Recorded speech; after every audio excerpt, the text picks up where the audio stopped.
저희 회사 이제 사옥 들어오시다 보면 기도문 하나 붙어 있잖아요.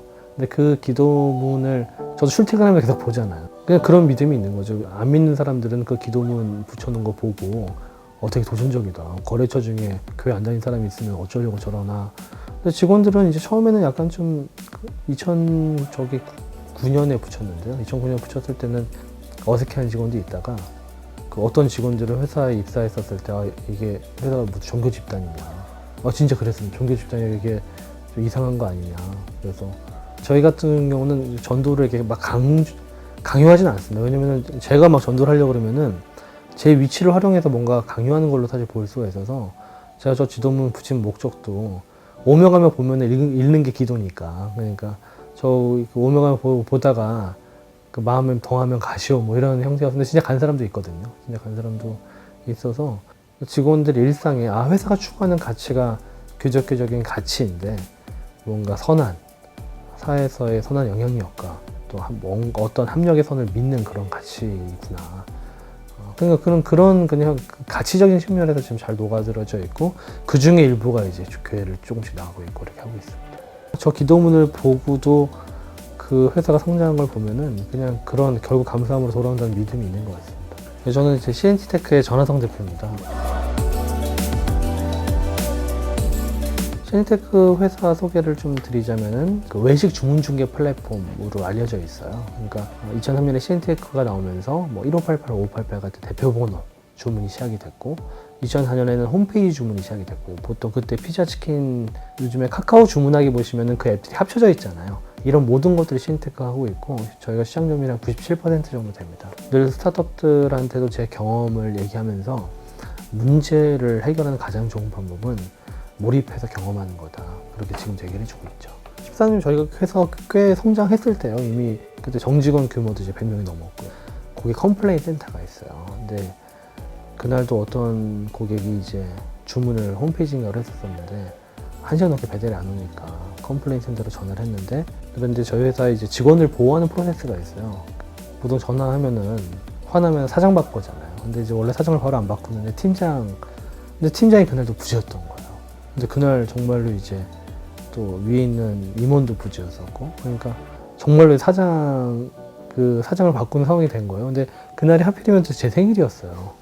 제 생일날 근데 저도 일이 되게 많으니까 그때 저희 또 초기 기업 투자 시작했을 때니까 와서 그도 생일이니까 애들 얼굴이라도 보려고 막 한 11시 40분쯤 집으로 들어갔는데 그 전화가 온 거예요. 그 사장 받고 전화가지고 욕을 한 1시간 몇십 분 먹고 전화 끊으니까 새벽 1시 20분이었었어요. 그러니까 아무튼 그 보기 드문 경험이잖아요. 보기 드문 경험이고 사실 직원들을 좀 보호하려고 만든 프로세스였었는데 좀 힘든 일이었죠. 그날 있었던 일을 한 5시간 만에 극복을 해서 그냥 스스로 미뤄 극복을 하고 그걸 일기처럼 써놓고 이제 페이스북에 써놨는데 그게 갑자기 어마어마하게 사람들한테 읽히기 시작한 거예요. 이 회사가 이렇게 작은 회사가 아니었었는데 사장이 이렇게 고생을 하는 게 사업이네. 그게 많이 회자가 됐는데 그게 그 당시 또 키워드가 기업가 정신이라는 키워드하고 연결이 돼가지고 이게 기업가 정신이야. 그래서 갑자기 B2B 기업인데도 불구하고 되게 많이 알려졌어요. 알려지면서 투자자로서 저희가 자리를 잡기 시작한 겁니다. 그래서 스타트업 투자 그러면은 사실 뭐 봉사하는 것처럼 보일 수도 있는데 이것도 사업이거든요. 쟁쟁한 플레이어가 되게 많은데 그 플레이어들 사이에 끼어서 제대로 이렇게 투자자로서 이름을 올릴 수 있었던 사건이 그 사건입니다. 힘든 일이 있으면은 이렇게 그러면 안 되는데 뭐 원망하잖아요. 제가 이렇게 또 이렇게 힘든 일이 있고 이렇게 기도하면서도 이렇게 좀 감사의 기도보다 원망의 기도가 섞여 나오는데 돌이켜 보면은 이 안 좋은 일도 결국은 감사한 일의 시작이었다라는 걸 또 느낄 수가 있었죠. 저희가 숫자만 보고 경영할 때도 있었어요.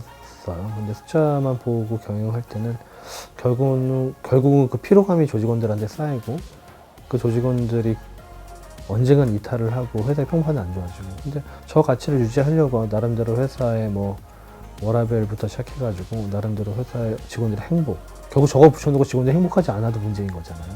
저희 웬만하면 야근 안 시키거든요.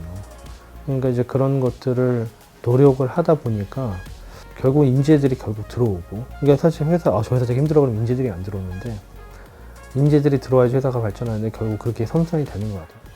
늘 이전에도 힘든 일이 있었으면 그 힘든 일을 시작으로 결국 감사의 할 일로 돌아오는 경험을 제가 여러 번 하다 보니까 저는 이렇게 자꾸 생각을 바꾸긴 합니다. 그러니까 뭔가 힘든 일이 있어도 뭐 나중에 감사한 일이 되겠지. 그냥 그 믿음이 한 19년, 한 6, 7개월 동안에 이렇게 좀 뭔가 감사한 일이 시작인가 보다. 결국 합력의 선이 이루어지니까 뭐 그런 믿음으로 하고 있고요. 근데 일반적으로 행동하되 좀 더 본이 되는 행동하고 좀 더 바르게 보이려고 하고 그 바르게 보였는데 아 종교가 기독교다라 그냥 저는 그냥 그 생각으로 사실 살긴 하거든요. 최선을 다해도 안 될 때가 있어요.